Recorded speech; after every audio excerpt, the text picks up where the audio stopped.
उदास आणि निराश होऊ लागलं। हळूहळू मी असे कोणीतरी शोधत होते जो मला सर्व आनंद देऊ शकेल, कारण माझा पती जास्तीत जास्त 2 ते 3 मिनिटे टिकत होता। त्यानंतर तो कोणत्याही प्रकारे उठत नव्हता आणि मी अधुरी राहत होते।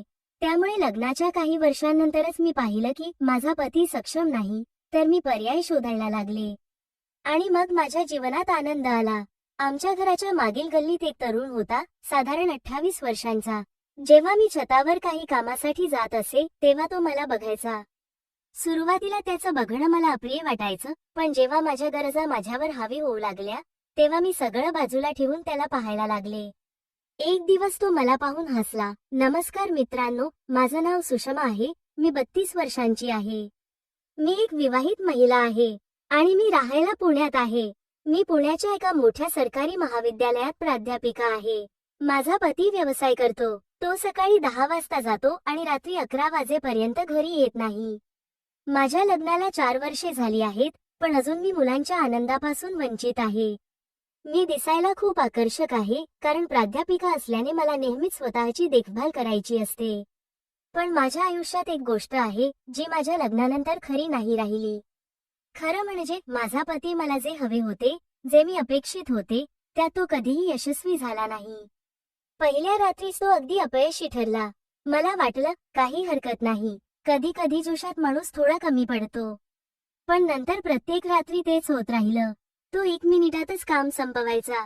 सासरी मी नवी नवी असल्याने सुरुवातीला मी शांत राहिले, पण हळूहळू मी त्याला सांगायला लागले की तू तुझा वेळ वाढावं।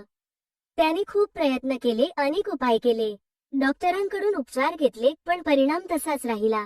जेव्हा मी माझ्या सहलींना किंवा इतर नातेवाईक महिलांना भेटायचे आणि त्यांच्याकडून ऐकायचे की त्यांचं सगळं बरोबर चाललं आहे, तेव्हा मला खूप दुःख होत। मी सुद्धा खोटीत सांगायचे की माझं सुद्धा सगळं छान आहे, पण वास्तवात माझं काय होतं हे फक्त मीच जाणत होते। मला नवत वाटत की तो माझ्या आयुष्यात काही बदल घडवू शकेल। हळूहळू माझं मन उदास आणि निराश होऊ लागलं।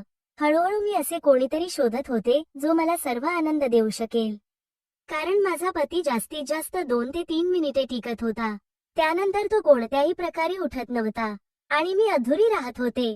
त्यामुळे लग्नाच्या काही वर्षांनंतरच मी पाहिलं की माझा पती सक्षम नाही, तर मी पर्याय शोधायला लागले आणि मग माझ्या जीवनात आनंद आला। आमच्या घराच्या मागील गल्लीत एक तरुण होता, साधारण 28 वर्षांचा। जेव्हा मी छतावर काही कामासाठी जात असे तेव्हा तो मला बघायचा। सुरुवातीला त्याचं बघणं मला अप्रिय वाटायचं, पण जेव्हा माझ्या गरजा माझ्यावर हावी होऊ लागल्या तेव्हा मी सगळं बाजूला ठेवून त्याला पाहायला लागले। एक दिवस तो मला पाहून हसला। मी पण त्याला प्रतिसाद दिला। असेच काही दिवस गेले। एक दिवस तो मला रस्त्यात भेटला आणि त्याने मला चहा पाजला। त्याच्याशी बोलल्यावर मला तो एक चांगला मुलगा वाटला। रंग, रूप, कद, काठी सर्व काही ठीक होते। त्यानंतर आणखी काही भेटी झाल्या, त्यामुळे मी त्याला माझा मोबाईल नंबर दिला। त्याच रात्री त्याचा फोन आला। आम्ही खूप वेळ बोललो। पहिल्या रात्री त्याने मला मैत्रीण म्हणून प्रपोज केले। मी लगेच मान्य केले, कारण मला माहित होतं की जितका वेळ मी घालवेन तितकीच वेळ निघून जाईल। मित्रत्व झालं आणि मला त्याच्याकडून अनेक मजेदार फोटो आणि व्हॉट्सअप मेसेज आले। 2 दिवसांनंतरच मी त्याला होकार दिला। त्यानंतर सर्व काही बदलले। मी खूप आनंदी होऊ लागले। शाळा आणि महाविद्यालयाच्या काळात अनेक मुले मला बघायचे। मला देखील काही मुले आवडायची, पण कधीच गोष्ट पुढे गेली नाही। आता तर मी विवाहित होते, पण हे जाणून देखील की हे नातं जास्त दिवस टिकणार नाही। एक दिवस मी संधी शोधून त्याला माझ्या घरात बोलावलं। माझा पती रात्री 11 वाजेच्या आधी घरात येत नव्हता। मी कॉलेजच्या सुट्टीचा बहाणा केला आणि स्वतःला थोडा वेळ दिला। तो चॉकलेट घेऊन आला। मी त्याला बसवले, चहा पाजला। त्यानंतर काही काळ इकडची तिकडची बोलणी केली। दोघेच विचार करत होते की कोण आधी सुरुवात करेल। अखेर तो म्हणाला, सुषमा, मी तुला एक गोष्ट बोलू का? तुला त्याच वाईट तर वाटणार नाही ना? मी म्हटलं, होय, बोला। तो म्हणाला, फोनवर तर आपण एकमेकांशी खूप बोलतो। असे म्हणून तो उठून माझ्या समोर एक पाय टेकून बसला। मी सुद्धा उभी राहिले। त्याने एक गुलाब काढला आणि माझ्या दिशेने वाढवला। सुषमा, आय लव्ह यू, तू सुद्धा माझ्यावर प्रेम करतेस का? मी म्हणाले, होय, मी सुद्धा तुमच्यावर प्रेम करते। तो पुढे म्हणाला, तर मी माझ्या प्रेमाला पक्के करू का? हे ऐकून माझं हृदय जोरात धडधडायला लागलं। चित्रपटात आणि टीव्हीवर हे सर्व बघितलं होतं, पण हे सगळं खरेखुरे माझ्याशी होत होतं। मला समजत नव्हतं की काय करावे। मी त्याच्या समोरून उठले आणि थोडं दूर जाऊन त्याच्याकडे पाठ करून उभी राहिले. मनात वीज कडकत होती. तो म्हणाला, माझ्याकडे बघ सुषमा, पण मी तशीच उभी राहिले. त्याने माझ्या खांद्यावर हात ठेवून मला आपल्या दिशेने फिरवलं आणि माझा चेहरावर उचलला. मी माझ्या डोळ्यांची पापणी बंद केली. एक अत्यंत गोड आणि मऊ अनुभव झाला.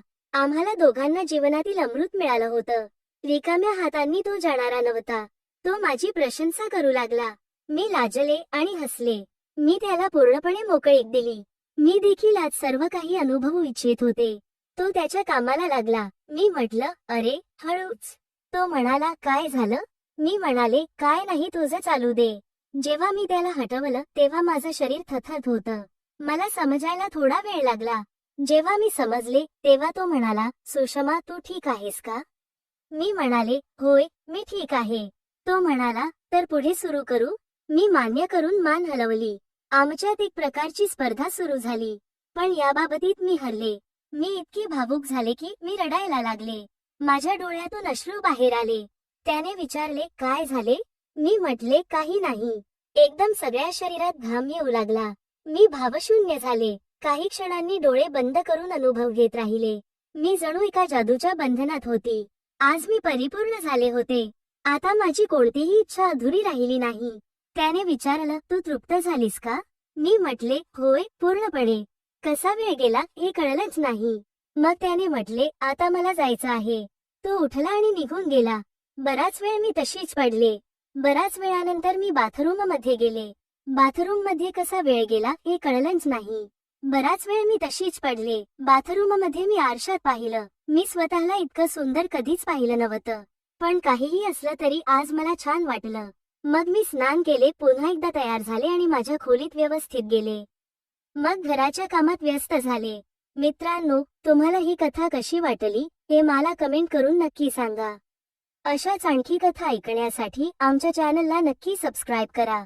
भेटूयात पुढील व्हिडिओमध्ये. तोपर्यंत धन्यवाद.